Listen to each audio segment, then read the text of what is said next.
Inspections of some Cumbrian schools are being brought forward because of concerns about below-average standards. Ofsted says Cumbria doesn't have enough secondary schools that are judged to be good or outstanding. It follows a similar judgment by Ofsted on some schools in Northumberland. In fact, there's evidence the North is lagging behind the rest of the country in a number of key areas. One is the relatively poor performance of children from low-income families. In the first of a series of reports for Look North's Big Question, we ask, why are we bottom of the class? Time to experiment for these GCSE students in Durham. This is the Belmont Community School, which, like its pupils, appears to have a formula for success.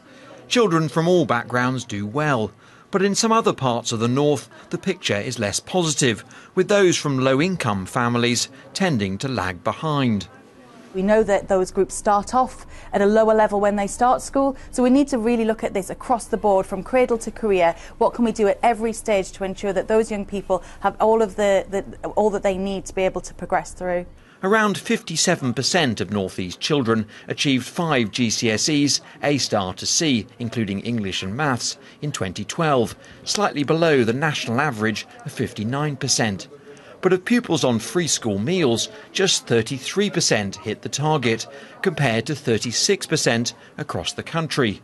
The proportion of children on free school meals hitting the benchmark in Northumberland and Hartlepool was just 26%. In Stockton and Cumbria, it's even lower, at 24%, a problem that worries ministers. We are now, as a government, giving every school the money to deliver, even for disadvantaged young people who are funded at almost double the rate of funding for their time in education as a young person from a non-disadvantaged background. Très bien. Okay. At Belmont, at least, the approach seems to work. The school uses funding from the government's pupil premium to ensure pupils don't miss out, regardless of family income. That can mean help with buying stationery or calculators, or going on school trips, or extra tuition where needed. Why should there be any difference in aspiration for students because of their economic circumstances? Do you really think you can narrow that gap? Absolutely. What makes you so confident? Because we've been successful in narrowing it over the last few years to a level now where it's on a par with the rest of the students nationally. So the sky's the limit.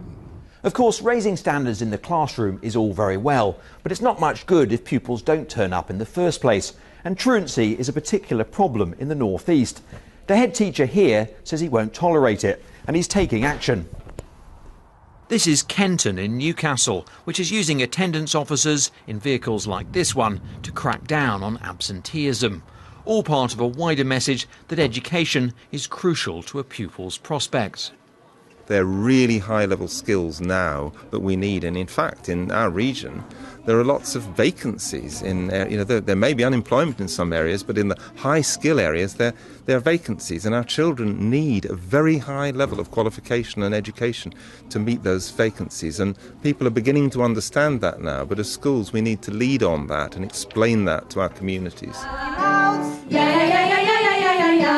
The hope is for schools which are not just on song, but also in tune with the demands of the economy.